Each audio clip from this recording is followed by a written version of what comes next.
अस्सलाम वालेकुम। कैसे हैं आप लोग? ठीक है, उम्मीद करता हूँ आप लोग खैरियत से होंगे। आज जो ये Sunriser versus Hyderabad versus Mumbai Indian का मैच है, जो कि राजीव गांधी इंटरनेशनल स्टेडियम हैदराबाद के अंदर है, जो कि तेलंगाना स्टेट के अंदर आता है। और आगाज़ करते हैं जिस तरीके से अभी आप ये पिच का देख रहे हो, सनराइजर हैदराबाद वर्सेस पंजाब का जो हुआ था 27वां मैच। और इससे फिर अगले आपका एंड से देखो तो ये उसका आपका आ गया पिच का। थोड़े थोड़े आपको क्रैक्स नज़र आ रहे थे पहले एंगल में, दूसरी साइड से थोड़े कम आपको नज़र आ रहे हैं और गैप थोड़ा सा कम है। इसी तरीके से अगर आप आ जाओ पिच की डायमेंशन पे इसकी, तो ये आपका बिल्कुल बीच का जो पिच है वो पिच नंबर 3 आपकी पड़ती है। 5 पिच है टोटल। और इस स्ट्रेट आपका 77 मीटर, लॉन्ग ऑन आपका 70 मीटर, 76 मीटर, लॉन्ग ऑफ आपका 70, square leg 69, square of 63, wide leg आपका 65 का है और आपका थर्ड में 57 और बैक का जो स्ट्रेट है वो आपका 60 मीटर का पड़ता है।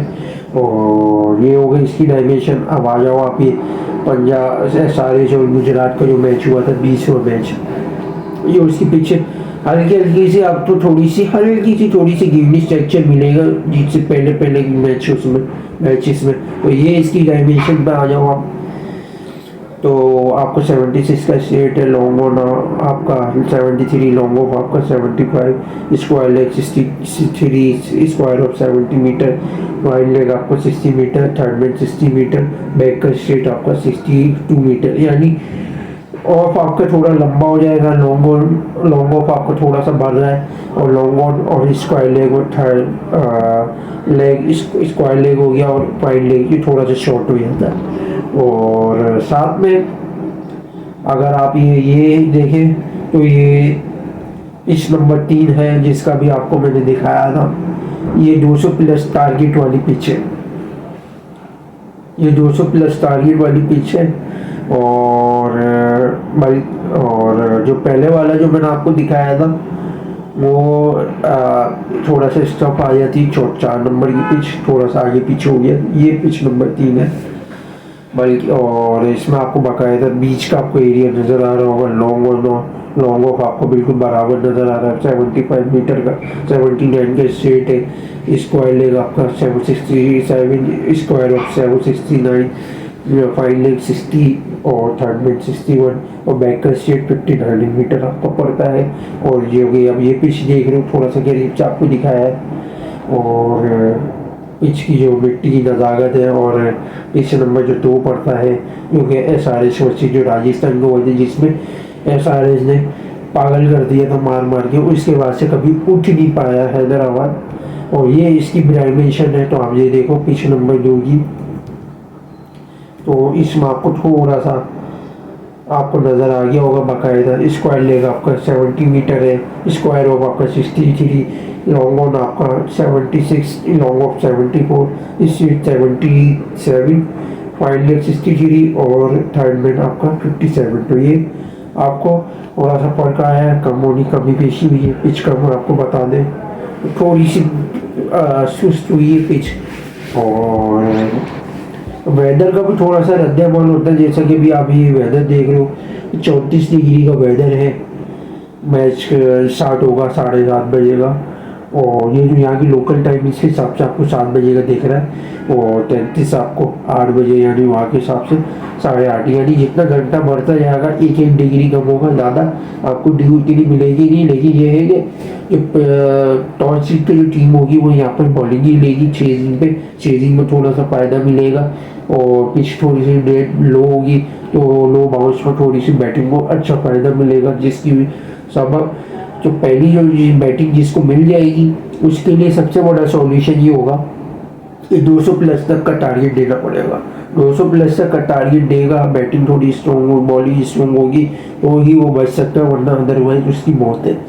और इससे नीचे का जो टारगेट होगा यानी 170-190 के दरमियान, उसमें थोड़ी सी फाइटिंग मूवमेंट हो सकती है, लेकिन चेज करने वाला फिर भी जीत सकता है। ये अब आ जाए स्क्वाड के ऊपर। तो अभिषेक होगा, ट्रेविस हेड होगा, ईशान किशन, नीतीश कुमार रेड्डी, क्लासन होगा, निखिल वर्मा होगा, कमिंस होगा, हर्षल पटेल, ईशान अंसारी, शामी, ईशान मलिंगा। ये 11 का स्क्वाड है और इसमें इम्पैक्ट प्लेयर जो है वो अभिनव मनोहर होंगे और रियान मोल्डर। ये आपको बॉलिंग का स्क्वाड दिखाया है। तो ईशान की जगह पे अभिनव या मोल्डर कोई एक भी आ सकता है बैटिंग में, तो मेरे ख्याल से मोल्डर को होना चाहिए। और मिडिल ऑर्डर में तो थोड़ा एंकर का एक रोल भी मिल सकता है, क्योंकि डेथ ओवर तक आपको ये लेके जा सकता है, चेजिंग में मदद अच्छी कर सकता है। वरना अदरवाइज ऊपर वाले जो सारे लपाड़े हैं उनको बैठा ही नहीं रहे, क्योंकि 3-4 प्लेयर्स पे डोमेस्टिक की मैंने बात की थी कि उनको खिलाना चाहिए, उनको चांस दे नहीं रहे, क्योंकि अल्लाह पे आएगी बड़े नामों पे चलने। तो देखो कब तक लेके जाते हैं बड़े नामों पे, ये भी देखना है। इसी तरीके से मुंबई इंडियंस के स्क्वाड पर आ जाओ, रिकिल्टन है, रोहित शर्मा है, विल जैक है, सूर्य कुमार यादव, तिलक वर्मा, हार्दिक पांड्या, दामनदीप सेंटनर, दीपक चहार, ट्रेंट बोल्ट और जसप्रीत बुमराह। ये पहली बैटिंग का स्क्वाड है इनका। और किसको एक वर्मा को बैठा के ये बॉलिंग में ला सकते हैं, विघ्नेश या करण शर्मा, किसी एक को भी ला सकते हैं। तो ये भी, और जहाँ पे जो शूट करेगी वो विघ्नेश की बॉलिंग थोड़ी शूट करेगी, तो मुझे लग रहा है विघ्नेश ही आएगा। और जहाँ तक अभी मैंने रिपोर्ट्स वगैरह पढ़ी है तो हार्दिक पांड्या कोशिश करेगा तो जीत के आज बॉलिंग लेने की। तो ये हो गया आपका स्क्वाड। अब आ जाए थोड़ा सिनेरियोस की तरफ। तो अभिषेक और ट्रेविस हेड आपको पहली इनिंग में कम से कम अगर अच्छी स्टार्टिंग दे तो 60 रन आपको दे सकते हैं। पावर प्ले में, पावर प्ले की बात तक कि आपको 60 तक दे सकते हो, क्योंकि बहुत मुर्दार चल रहे बैट्समैन, थोड़ा सा ये लोग कम खिलाएंगे। और जो स्क्वाड आपको दिखाया था मैंने वही आपको मुमकिन है बैटिंग में भी हो सकता है, क्योंकि ये बॉलिंग्स के साथ ही ज़्यादा चांस लेने की कोशिश कर रहे हैं। अगर इमरजेंसी पड़ेगी तो ही मोल्डर को लाएंगे बैटिंग में, क्योंकि बॉलिंग का थोड़ा एक इम्पैक्ट भी मिल जाता है। और इसी तरीके से वन डाउन में ईशान किशन 10-20 रन का ही आपको मार्जिन दे सकता है। इसी तरीके से नीतीश रेड्डी आपको 10-20 या 20-30 का, और आपको क्लासन आपको 25-30, और आपको दूसरी इनिंग में आपको मुमकिन है कि 40 या 30 रन की इनिंग दे सकता है। और इसी तरीके से अभिषेक और हेड का मैं बताना भूल गया, पावर दूसरी इनिंग में आपको कम से कम ये दे सकते हैं 80 या 70 रन दोनों बना जब मिलकर कॉन्ट्रीब्यूशन। और ईशान किशन का भी मैं आपको बता दूँ 20-30 रन बना सकता है दूसरी इनिंग में। और इसी तरीके से निखिल वर्मा आपको 20-30, दूसरी इनिंग में 30-40 आपको दे सकता है। कमिंस आपको, या अगर मुल्डर आ जाता है, मुल्डर 10-20, और दूसरी इनिंग में आपको 30-40 20-30 दे सकता है। उसका रीज़न ये नीचे खिलाएंगे, ऊपर तो खिलाएंगे नहीं, बड़े ग्राउंड में चल रहे, इसलिए मैं ये इतना मार्जिन दे रहा हूँ। कमिंस आपका दे सकता है 10-20, हर्षल और आपका कमिंस मिलके आपको 30 रन दे सकते हैं पहली इनिंग में। तो इसी में मुमकिन है 25-30 दे, उनसे भी होगा। और बॉलिंग में अगर देखा जाए तो नई बॉल में शामी और कमिंस ही होगा, तो ईशान मलिंगा भी एक ओवर डाल सकता है, शामी 3 डालना है, कमिंस 2, तो दोनों मिलके पहली इनिंग में आपको कम से कम भी 3 विकेट आपको दे सकते हैं। पावर प्ले के बाद आपको ईशान मलिंगा, मुल्डर भी हो सकता है। मुल्डर आपको मिडिल ओवर में दे सकता है 1 विकेट, और ईशान आपको 2 विकेट आपको दे सकता है डेथ ओवर में। अगर आप देखो तो ईशान मलिंगा आपको कम से कम भी 2 विकेट आपको दे सकता है, हर्षल आपको 2 विकेट दे सकता है, कमिंस भी। तो देखा जाए मुंबई की बैटिंग अगर कॉलेज करती है तो ऑल आउट भी हो सकती है, वरना ज़्यादा से ज़्यादा कम का या 8 विकेटें गिरेंगी नॉर्मल अगर एवरेज के लिए। वो अगर ज़्यादा कम से कम भी अगर विकेटें गिरेंगी, अच्छा रन बनाए तो 6 विकेटें कम से कम गिरेंगी।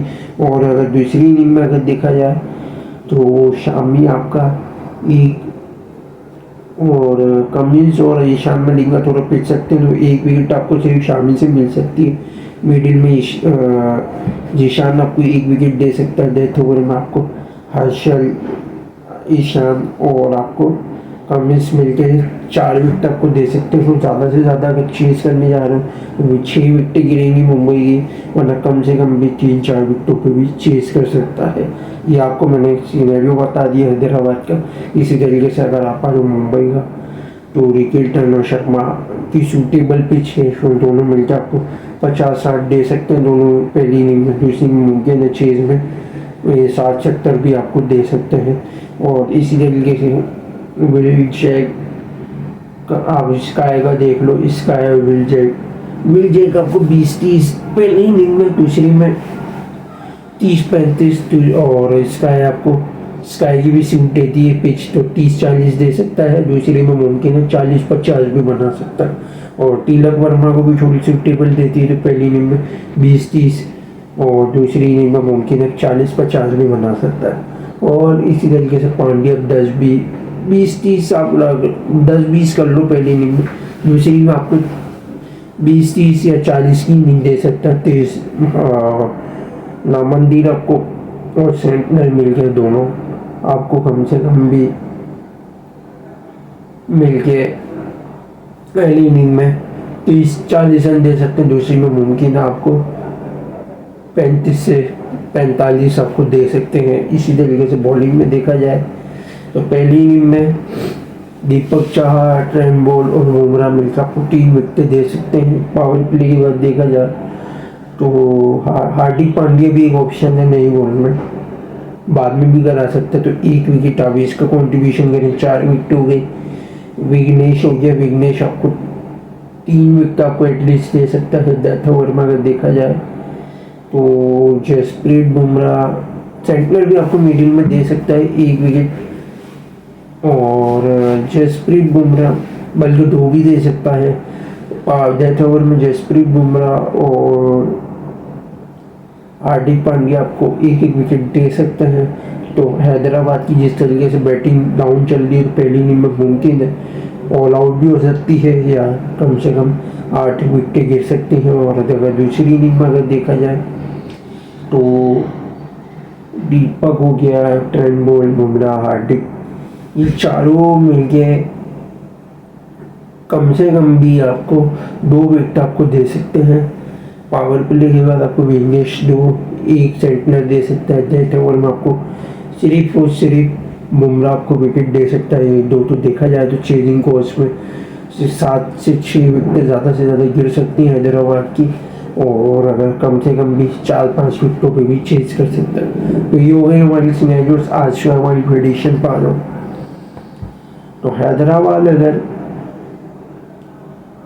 बॉलिंग लेती है 200 प्लस अगर टारगेट पड़ता है तो आप कह सकते हो 20%, और बल्कि 10% ही आप समझो। और 200 पे आप कह सकते हो 20%, 200 से नीचे 190 30%, 180 पे 40%, 170 पे 50-50 की हो जाएगी बैटिंग स्पीड। इससे नीचे यानी 170 से नीचे जितना भी टारगेट पड़ेगा उसमें हैदराबाद के चांसेस ज़्यादा अच्छे हो जाएंगे। इसी तरीके से मुंबई का आ जाओ, मुंबई को अगर 200 प्लस अगर पड़ता है तो 20% आप कह सकते हो। 200 पे आप 30, 190 पे 40, 180 पे 50, 170 पे आप 60%, इससे नीचे होगा मुंबई की ज़्यादा। अब मुंबई को इसलिए थोड़ा मार्जिन इसलिए दे रहा हूँ, पहली चीज़ तो ये है कि बैटिंग है तो मुंबई और हैदराबाद की बराबर, लेकिन फॉर्म अगर देखी जाए तो मुंबई की ज़्यादा बेहतर चल रही है हैदराबाद की मुकाबले में, तो इसलिए मैं मुंबई की नंबर ज़्यादा दूंगा। और अगर बॉलिंग में अगर देखा जाए तो मुंबई थोड़ी 1 नंबर ज़्यादा दूंगा। मुंबई की बॉलिंग थोड़ी सी बेहतर है हैदराबाद से, तो 2 नंबर होगा। फॉर्म एडवांटेज खाली हैदराबाद के हक में है, तो देखा जाए तो 2 नंबर मुंबई की ओर है कि हैदराबाद का। तो ये रीज़न है, वरना मुमकिन है ऐसा भी हो सकता है कि भाई कि इतना भी गैप से रेस्ट लेके आ रही है तो शायद थोड़ा अच्छा कमबैक भी करे हैदराबाद, वरना ना भी कर सकती है, कुछ भी हो सकता है। और भाई इसीलिए अगर टॉस अगर जीतता है तो हैदराबाद के 2 नंबर हो जाएंगे, मुंबई की 2, तो फाइटिंग स्पीड थोड़ी आ सकती है। वरना अदरवाइज अगर मुंबई के हक में चले जाए टॉस तो 3 नंबर हो जाएंगे, हैदराबाद 1 नंबर के साथ रह जाएगा। तो इसीलिए हम तकरीबन जा रहे हैं 55% मुंबई के साथ, वरना 50-50 का मार्जिन भी हो सकता है, 50% कोई दोनों में से कोई जीत भी सकता है, लेकिन फिर भी हम 55% या चलो आप 51% ले लो, 51% हम फिर भी मुंबई को मार्जिन देंगे। तो ये की वीडियो आज की, लाइक को शेयर सब्सक्राइब जरूर करिएगा, बेल आइकन को जरूर क्लिक कीजिएगा। Thanks for watching video. Allah हाफिज़।